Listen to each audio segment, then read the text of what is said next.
So, in other words, the threat is we will deny you security unless you do what we want. Senator Hawley. Thank you very much, Mr. Chairman. Thanks to all of the witnesses for being here. I want to talk about this letter that I think 11 Democrat senators signed, dated March 31st, 2023. It's to members of the Appropriations Committee. I'm just looking here at the signatories. It includes quite a number of members of this committee, as well as others. This is a very interesting letter to me, and I just want to look a little bit at some of the language and what these senators are asking for. They say that Congress ought to impose a code on the Supreme Court. They say Congress has broad authority to compel the Supreme Court to institute reforms. Compel. And then they go on and say Congress's appropriations power is one tool for achieving these changes. Compel. Now, we're going to compel the court. We're going to use the appropriations power. How to do it? Well, they're very specific. Congress should withhold appropriations. Withhold appropriations. And then they go on to say nothing stops Congress from treating the judiciary any differently than any other entity of government when faced with judicial recalcitrance. So here we have judicial recalcitrance. These darn judges won't do what we tell them to do, so we're going to compel them to do what we want, and we're going to use the appropriations power. All right, what appropriations? Well, they ask for $10 million to be withheld. That's an interesting number to me. $10 million. $10 million. Why $10 million? Well, let's have a look at the Supreme Court's 2024 budget request. What do we see? Well, we see $4 million of requests for security funding from the CHIPS Act. $4 million. Then we see an additional $6 million of more security funding that the court is asking for. This is their 2024 budget request. The Supreme Court is asking for $4 million in security funding from one source and another $6 million over and above. 4 plus 6 equals 10.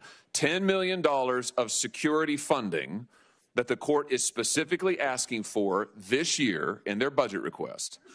And that just happens to be, magically, the exact same number that my Democrat colleagues want to deny the Supreme Court unless they stop their judicial recalcitrance and submit to the compulsion of this body. So, in other words, the threat is we will deny you security unless you do what we want. Let me say that again. We will deny you security unless you do what we want. We had an assassin come to the home of Justice Kavanaugh and try to murder him. We have had credible threats on the lives of other justices. And now members of this body say, we will deny you security for you, your families, your children, unless you do what we want. Extraordinary. Extraordinary. Judge Mukasey, can I just ask you, longtime distinguished jurist, former attorney general of this country, do you think it's appropriate to threaten the security of justices of the United States and their families in order to get them to comply with the wishes of this body? No. Have you heard of something like this being done before? I have not. I haven't either. And I have to say, at a time when we have had 3 different credible assassination attempts or threats against justices, we still have people illegally going to the justices' homes to attempt to influence their decisions in cases. No one has been prosecuted for those violations. We have constant threats and danger to their children. We had radicals post publicly the school location of one of the justices' children. And in that context, to say that we will deny them millions of dollars in security funding unless they do what this body wants, I think is the height of irresponsibility. And frankly, I can't believe that I'm seeing it. I guess it's just of a piece with what we've seen from the majority leader, who said that, what was it? Schumer, he said Kavanaugh and Gorsuch, that you will reap the whirlwind. Well, I guess we're reaping the whirlwind now, that they're just on their own unless this judicial recalcitrance stops. I hope that we don't have to see another assassination attempt. I hope we don't have to have a justice actually killed before this body will take judicial security seriously and stop its attempts to coerce an independent branch of government. Thank you, Mr. Chairman. Senator Cruz. In 1991, Justice Clarence Thomas appeared before this committee in one of the most disgraceful performances by the Senate Judiciary Committee in our nation's history. Justice Thomas rightly described the treatment he got from then-Chairman Joe Biden and Senate Democrats as a, quote, high-tech lynching. It is sad to see 30 years later this committee is again engaged in the same despicable tactics.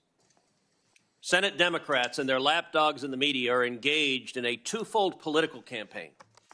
Number one, to delegitimize the Supreme Court of the United States because they are angry that there are a majority of constitutionalists on the court. But number two, very directly, this is a political campaign designed to smear Justice Clarence Thomas. And the reason is simple. The left despises Clarence Thomas. And they do not despise him because he's a conservative. The left despises Clarence Thomas because he is a conservative African American. Here's what Clarence Thomas said at that confirmation hearing. He said, if you are a free-thinking African American, quote, you will be lynched, destroyed, and caricatured by a committee of the U.S. Senate. Well, in 3 decades, that hasn't changed, and it's gotten worse. And to be clear, here's the left's view. I point to one article just 3 weeks ago. The Democrats need to destroy Clarence Thomas's reputation. They'll never successfully impeach him, but so what? Make him a metaphor for every insidious thing the far right has done to this country. That's what the left is trying to do. And I will tell you, if you look at the next poster board, the left has repeatedly attacked Clarence Thomas with a racism. This is a magazine cover that showed Justice Scalia every bit as conservative as Clarence Thomas, but he's portrayed as the master, and Clarence Thomas, in a bigoted attack, is portrayed as shining his shoes. I'll show you another one to give you a sense of the racist vitriol from the left. Here's a racist caricature of Clarence Thomas, lawn jockey for the far right. This is the bigoted contempt the left has. I'll show you another magazine cover, offensively. This is how the left views Clarence Thomas. Now, it's important for people at home to understand this is not about judicial ethics. You can take those down. This is not about judicial ethics. This is not about rules that should apply to judges across the board. We could have a reasonable discussion about that. This is about applying a double standard to Clarence Thomas and only Clarence Thomas. The attack that my Democrat colleagues breathlessly repeat is that Clarence Thomas stayed at the vacation home of a very close friend of his, a successful Texas businessman, flew on his plane, and went on his yacht. Well, if that's the standard, going and traveling and being paid for by others, then guess what? Just about every Supreme Court justice has done so, and done so in much greater numbers. Justice Thomas was appointed in 1991. In the time since then, he's taken 109 reported trips, 5 international trips. Justice Ruth Bader Ginsburg was appointed in 1993, 2 years later. In the time she was on the court, she took 157 trips, including 28 international trips. Mr. Payne, yes or no, do you think Ruth Bader Ginsburg was corrupt? No. Nor do I. Ruth Bader Ginsburg was not alone. Justice Stephen Breyer, appointed the year later in 1994, took 233 reported trips, including 63 international trips. Again, yes or no, Mr. Payne, do you think Stephen Breyer was corrupt? No. Nor do I. I would point out Justice Kagan has done the same thing, Justice Sotomayor has done the same thing, and yet none of my Democrat colleagues care, because this is a political attack directed at a justice they hate. And by the way, let's spend a moment focusing on Justice Stephen Breyer, a delightful human being, someone I know personally, someone who served decades on the court. Justice Stephen Breyer repeatedly traveled on the penny of a prominent Democratic billionaire, the Pritzker family. Now, J.B. Pritzker is the Democrat governor of the state of Illinois, from which our chairman hails. I would be shocked if the chairman of this committee has not had multiple meals with the Pritzker family. Justice Breyer was a longtime member of the board that awarded the Pritzker Architecture Prize. Now, what did that mean? That meant Justice Breyer traveled on the dime of these Democrat billionaires. In 2019, Justice Breyer traveled to New York City, to Vancouver, and Paris. In 2018, Justice Breyer traveled to Ireland and Spain. In 2016, he traveled to New York, Spain, and France. In 2013, he traveled to Norway, Sweden, Denmark. In 2012, he traveled to Beijing and to London. All of this paid for by the Pritzker Foundation. Now, none of my Democrat colleagues are mad about this, and let me be clear. I'm not suggesting Justice Breyer is corrupt. What I'm suggesting is this committee is corrupt because this is a kangaroo circus, and I will note we had 15 Senate Democrats, including 6 members of this committee, send a letter to the Appropriations Committee threatening to cut off the funding for security at the Supreme Court. The left is willing to threaten the lives of the justices. Justice Samuel Alito this weekend in the Wall Street Journal said that the attacks directed at the justices are making them targets of assassination. This is disgraceful. Every senator who signed this letter should be embarrassed. Mr. Chairman, I ask unanimous consent that this letter be admitted into the record and also that the interview with Justice Alito from this weekend be entered into the record. Democrats can have disagreements based on law, but this attempt to delegitimize the court, this attempt to personally smear Clarence Thomas is dishonest, and everyone in the media echoing it is participating in a shameful reprise of 1991's high-tech lynching. Senator Kennedy of Louisiana. Thank you, Mr. Chairman. Americans may be poorer under the Biden administration, but they are not stupid. They know what's going on here. I remember the Democratic leader's words of March 4th, 2020, on the steps of the United States Supreme Court, like they were yesterday. I want to tell you, Gorsuch, he said, not Justice Gorsuch, Gorsuch. I want to tell you, Gorsuch, I want to tell you, Kavanaugh, you have released the whirlwind, and you will pay the price. You won't know what hit you if you go forward with these awful decisions. Wow. Just wow. I think Matthew 12:36 is correct.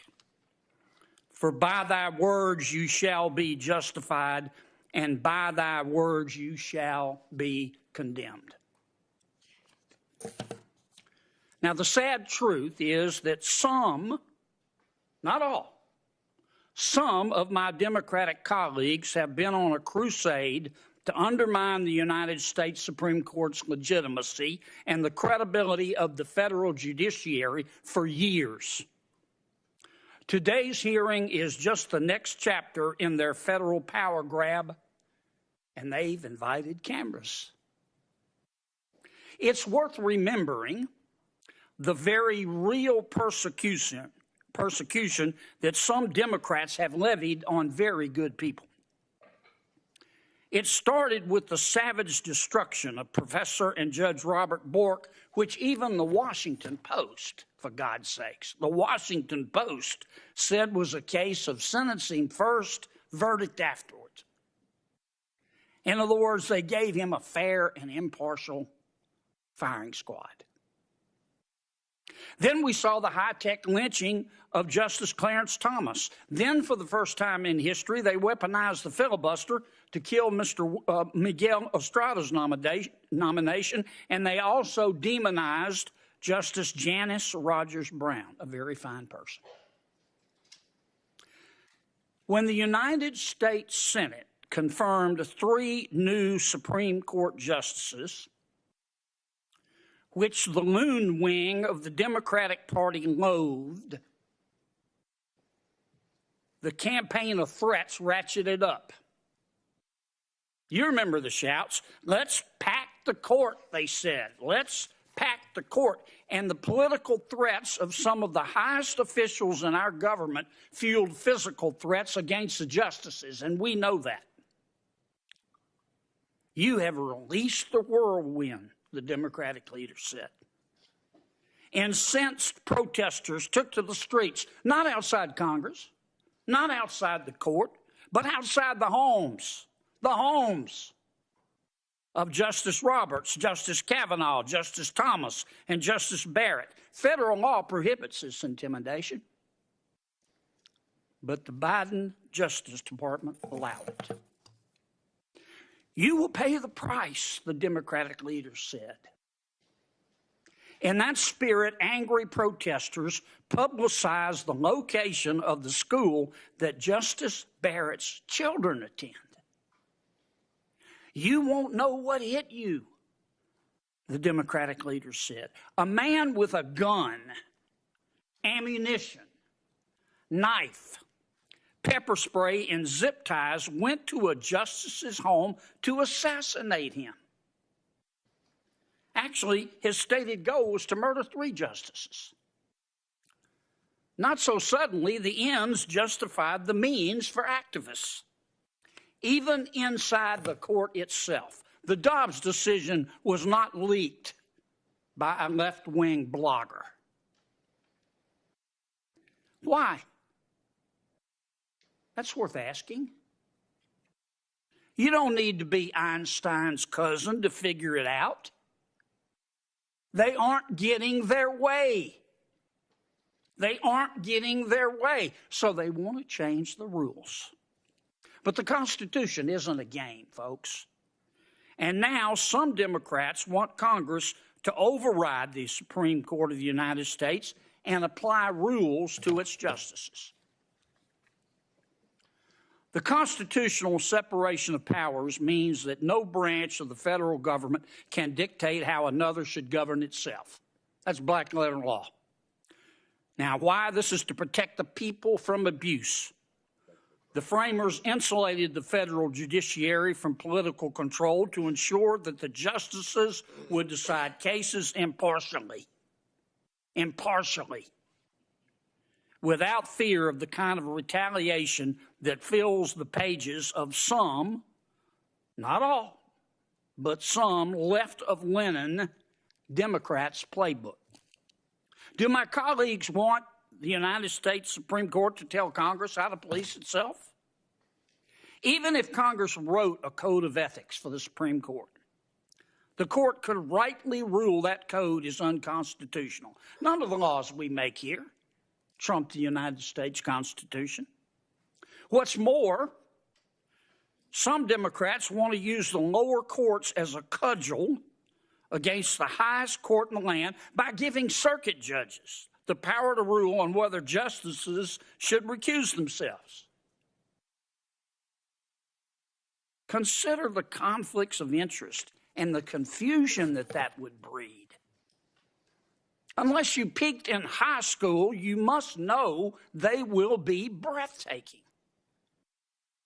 Now, the absence of an ethics code written by Congress in statute doesn't mean that justices lack guidance or accountability.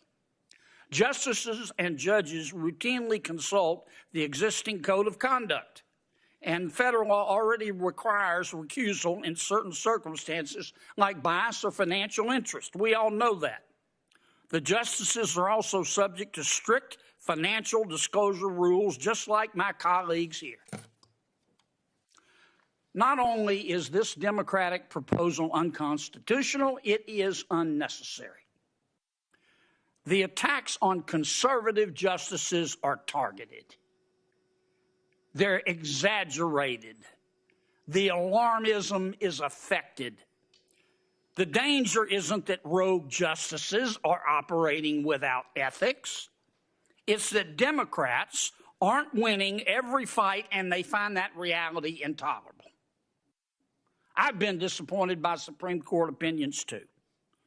But my Democratic colleagues should fill out a hurt feelings report and move on for the sake of the Constitution. Look, the agenda-driven story here is that Justice Thomas has a rich friend who had no business before the United States Supreme Court. For context, let's recall that history is littered with examples of public officials failing to disclose their every transaction. We can acknowledge it's required by law. It is. We can acknowledge it's the right thing to do. It is. But we can do that without maligning each justice's motives and the entire institution's credibility, for God's sakes. You know who else amended their disclosures because of inadvertent admissions? Justice Ruth Bader Ginsburg, Justice Stephen Breyer. Two good people. Justice Jackson made multiple amendments 3 days after President Biden nominated her. Not one senator brought that up during her confirmation hearings. Not one of my colleagues here walked into her hearings with the buckets of mud that they've thrown against Justice Thomas. Not one. Nor should we have. In the last month, some, not all, but some Democrats and their media allies have hyped up attempted hit pieces on every Republican-appointed Supreme Court justice except for one. They've tried going after Justice Kavanaugh for buying baseball tickets, Justice Alito for having dinner with people who gossip, the wife of Chief Justice Roberts for hiring good lawyers, Justice Gorsuch for selling land in an LLC, which he properly disclosed to a major donor to the Democratic Party, for God's sakes, who he's never even met, and Justice Thomas for having a rich friend. Justice Barrett, if you're listening, I hope you don't have library books overdue. If recent history is any indicator, you're next. Today's hearing is an excuse to sling more mud at an institution that some, not all, some Democrats don't like because they can't control it 100% of the time. And that's a fact, and everybody in this hearing room knows that. Until they get the outcome they want in every case, I fear they are going to continue to slander it in an effort to take control of it. And I pray to God I am wrong. Thank you, Mr. Chairman. Senator Kennedy. Thank you, Mr. Chairman, and thanks to all of our witnesses who have joined us today. Mr. Payne, let me start with you, sir. You're kind of in the middle here. You work for the Campaign Legal Center, is that right? That's correct. Is your website campaignlegal.org? Correct. Okay. Does not the front page of your website say, I'm going to quote here, I want to get it right, the current U.S. Supreme Court is a threat to our democracy. The current U.S. Supreme Court is a threat to our democracy. Did I read that right? What I can say is that our organization... But is that on your website? I am not certain exactly what's on the website. Here it is, right here, Okay. big as Dallas. What that refers to is the voting rights voting rights cases of the Supreme Court. Our organization is a voting rights organization that fights for all Americans to have the ability to vote. Yeah, but you got to click a bunch of times to find that explanation. I just want to make sure I read that correctly. A few months ago, Mr. Payne, you retweeted the following statement. Some justices are politicians in robes who thrive in a system where access and influence are for sale. Some justices are politicians in robes who thrive in a system where access and influence are for sale. Now, that's a pretty bold statement. I'm sorry, Senator, is that a news article? No, sir. That's a retweet here. You tweeted this out. Tell me which justices are for sale. I don't recall that tweet, but Here it is. November 21, 2022. Can you tell me which justices are for sale? no. Are any of them for sale? No, the problem is that the American public has a perception that some Yeah, but justices may be. I'm going to establish the point first. I want to know. You tweeted this out. Do you believe that some justices are for sale? And if so, which ones? No, Senator, I do not believe that justices are for Then why'd you sale. tweet this out? What, can you provide more context of what that is? that I'll get you a copy, but here it is. I Okay. checked it and triple checked it. You also said less than a month ago that John Roberts, you retweeted this out. John Roberts is a disgrace. No, I actually. Not I disagree with Justice Roberts. Well, you didn't call him Chief Justice Roberts. You called him John Roberts. No, this is that's You retweeted this. no, Senator. I did not retweet that. Yes, sir, you did right here. I will It's need big to as see. Dallas. I will. Can you provide a copy to me Sure. now? But Sure. I did not retweet. Can you tell me why you think Chief Justice Roberts is a disgrace? I did not say that. Did not retweet that. Oh, okay. Maybe Twitter got it wrong. Someone got it wrong. Let me ask you this, because the unstated premise of all this, sometimes it's stated, but the unstated premise of all this is that some justices have been bribed. Let's just cut to the chase. Okay? Now, let me stay with you, Mr. Payne. Well, no, let me go to Mr. Fogel. I don't want to just pick on you, Mr. Payne. You can be looking up on Twitter where you said those things. On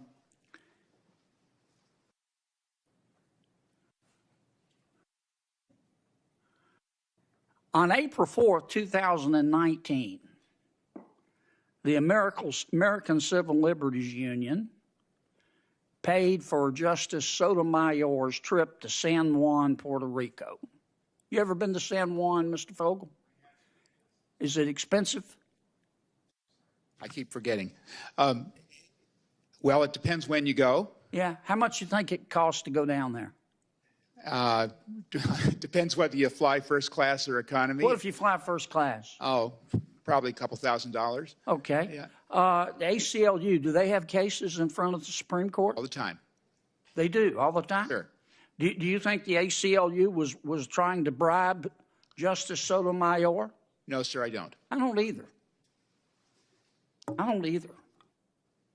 But that's the unstated premise of all of this. Well, Senator, if I All may, these articles about Justice Clarence Thomas and the Chief Justice in the United States and Justice Gorsuch, who sold an interest in an LLC to a Democratic donor who had never met, that they bought him, isn't it? may I say something in response, course. Senator? I think there are two things going on here today. I think there is a political conflict, which is, as I said earlier, it's very intense. It's hyper-partisan. Both sides have things to say. And then I think there's an ethical issue. When you accuse people of being bribed, it kind of gets their attention. Sir, hold on a second. I'm not accusing anybody of being bribed. I'm not. But some people are. Some people are.